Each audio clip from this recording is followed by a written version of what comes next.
नमस्कार दोस्तों। आज हम जिस व्यक्तित्व के बारे में, जिस कवि और साहित्यकार के बारे में बात कर रहे हैं, वह वास्तव में एक विशेषता लिए हुए है कि हमें मालूम है भक्ति काल में और रीति काल में बहुत सारे कवियों ने ब्रजभाषा और अवधी भाषा का प्रयोग किया, लेकिन आधुनिक काल के कवियों में ऐसा कोई बिरला कवि ही है जिसने ब्रजभाषा का पूरा साहित्य लिखा हो और ब्रजभाषा का बहुत बड़ा कवि। तो दोस्तों, हम बात कर रहे हैं जगन्नाथ दास रत्नाकर जी की, जिन्होंने अपना लगभग पूरा काव्य ब्रजभाषा में लिखा। जगन्नाथ दास रत्नाकर आधुनिक काल के ब्रजभाषा के सर्वश्रेष्ठ कवि हैं।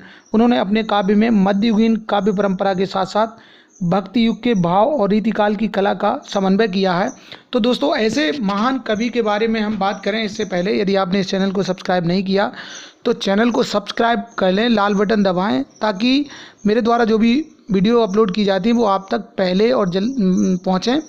मित्रों, एक बात और भी बता दूं, ये इतनी महत्वपूर्ण जानकारी है जो परीक्षा के लिए बहुत महत्वपूर्ण है। तो इसको जानकारी को हासिल करने के लिए आप वीडियो को अंत तक देखिएगा। तो हाँ दोस्तों, प्रारंभ करते हैं कविवर रत्नाकर जी के बारे में। इनका जन्म हुआ था 1886 ईस्वी में काशी के एक प्रतिष्ठित वैश्य परिवार में। बचपन में उर्दू, फारसी, अंग्रेजी की शिक्षा मिली इन्हें। BA LLB के बाद MA की पढ़ाई इन्होंने की। इनकी MA की जो पढ़ाई थी वो अधूरी रह गई और उसका कारण था इनकी माता जी का निधन हो गया था।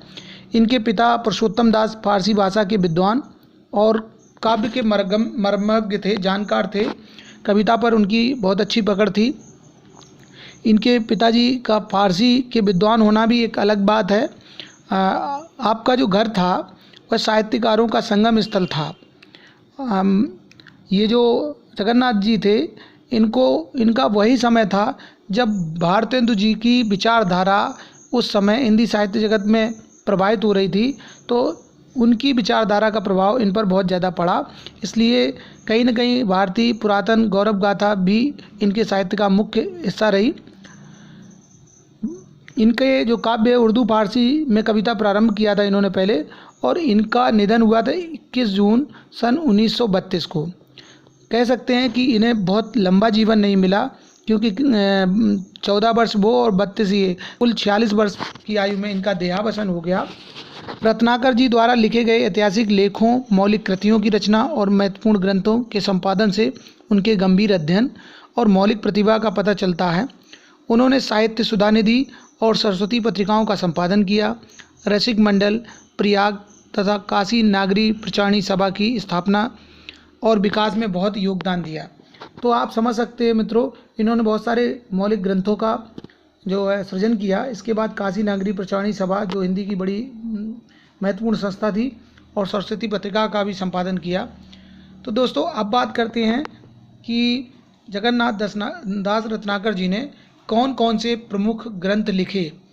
तो इनकी जो प्रमुख रचनाएं हैं, जो प्रमुख कृतियां हैं, उनमें उद्धव शतक बहुत प्रसिद्ध है, गंगा अवतरण, वीराष्टक, श्रृंगार लहरी, गंगा लहरी, विष्णु लहरी, हिंडोला, कलकासी और रत्नाष्टक, ये इनकी प्रमुख रचनाएं हैं। एक बार फिर से देख लें, उद्धव शतक, गंगा अवतरण, वीराष्टक, श्रृंगार लहरी, गंगा लहरी, विष्णु लहरी, हिंडोला, कलकासी, रत्नाष्टक आदि।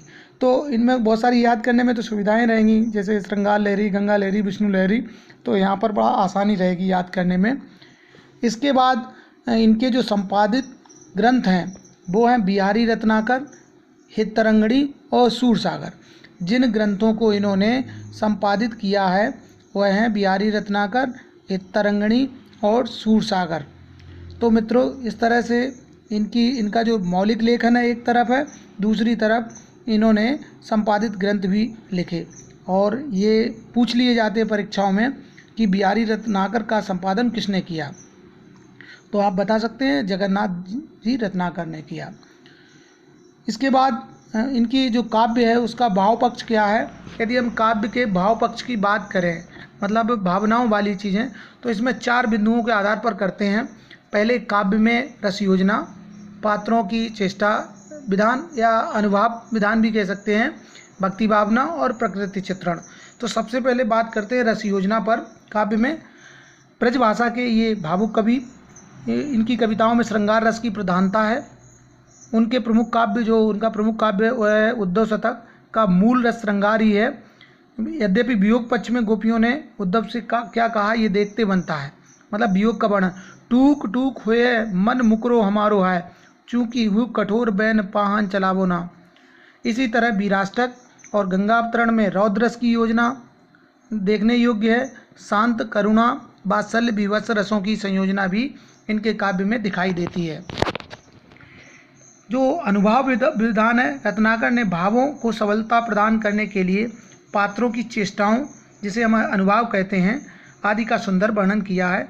श्री कृष्ण का संदेश सुनने के लिए कृष्ण प्रेम में व्याकुल गोपियों की आकुलता देखते बनती है।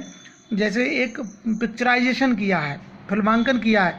उजा की पद कंजन के पंजन पे पे की पाती छाती छुआन छुआए लगी। अर्थात जो पाती ले कृष्ण की थी वो गोपिकाएं अपने हृदय से लगाने लगीं, और जब पाती को पढ़ने जा रहे उद्धव तो वो देखना चाह रहे हैं उजक। इसके बाद भक्ति भावना, रत्नाकर के काव्य में श्री कृष्ण के प्रति भक्ति भावना की अभिव्यक्ति हुई है। गोपियां अपने आराध्य के प्रति पूर्णतः समर्पित हैं। उद्धव का ज्ञान गोपियों की सगुण भक्ति के सामने, उद्धव की भक्ति के सामने पराजित हो जाता है। यद्यपि गोपियों का खुद का ज्ञान ही श्री कृष्ण का साकार रूप है। प्रकृति चित्रण के बारे में यदि बात करें तो रत्नाकर ने अपने काव्य में प्रकृति के अनेक रूप चित्रित किए हैं। प्रकृति के आलम्बन के रूप में किया है, जैसे स्वाति घटा गहराति मुक्ति पानिप सो पूरी कैगो धावत जुकत शुभ्र आभा रुचि रूढ़ी। तो कहने का तात्पर्य ये है, भावनाओं के जो भी घटक हो सकते हैं वो इनके काव्य में मिलते, चाहे रस योजना हो, चाहे अनुभाव विवाह हो, या फिर भक्ति भावना हो, या प्रकृति का चित्रण हो। इस तरह से भाव पक्ष इनका सबल है। और कह सकते हैं भक्ति काल में सूरदास जी ने जिस तरह से कृष्ण के बारे में लिखा, ठीक उसी तरह आधुनिक काल में रत्नाकर जी का काव्य भी उसी स्तर का है। कला पक्ष की जब बात आती है तो रत्नाकर ने अपने काव्य की रचना जो है वो ब्रजभाषा में की है। भाव के अनुसार अभिव्यक्ति देने में उनकी भाषा बहुत ही सक्षम और रुचिकर है। इनके काव्य में अर्थ की गंभीरता, पद विन्यास और वाक् चातुर्य, चमत्कार, सौष्ठव सभी शक्तियाँ विद्यमान हैं। और इनका जो काव्य का गुण है वो माधुर्य गुण है, क्योंकि सबसे ज़्यादा श्रृंगार रस का प्रयोग हुआ है इनके काव्य में। इसके बाद वात्सल्य, और तो स्पष्टता है कि माधुर्य गुण की अधिकता है। और इनकी जो शैली है वो चित्रात्मक वर्णन शैली है, के द्वारा इन्होंने चित्रात्मक वर्णन शैली के द्वारा विषय को साकार करने की अद्भुत शक्ति की है। अब यहाँ पर जैसे एक उदाहरण देखें, उजक पंद कंजन के पंजन पे की पाती छाती छुआन लगी, मतलब एक चित्र बना दिया है। इसके बाद अलंकारों में देखें तो रूपा के यमक, श्लेष, उत्प्रेक्षा आदि सभी अलंकारों का इन्होंने प्रयोग किया है। और छंदों में कवित्व, रोला, सवैया, दोहा, चप्पा इनके प्रिय छंद रहे हैं। और इस तरह से देखा जाए आधुनिक कविता में ब्रजभाषा का प्रयोग करने वाले एकमात्र कवि हैं जिन्होंने इतनी शिद्दत के साथ ब्रजभाषा का प्रयोग किया है।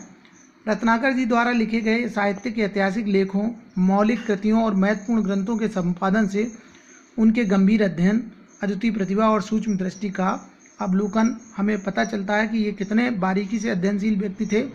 उन्होंने साहित्य सुधा निधि और सरस्वती 2 पत्रिकाओं का संपादन भी किया।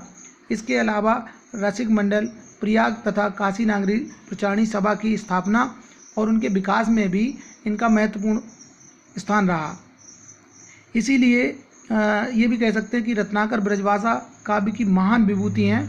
और उनके बारे में लिखा जाता है, बाबू श्याम सुंदर दास जी ने कहा है, एक विशेष पथ पर परिश्रम पूर्वक चलते चलते रत्नाकर जी साहित्य में अपनी एक अलग लीक बना लिए।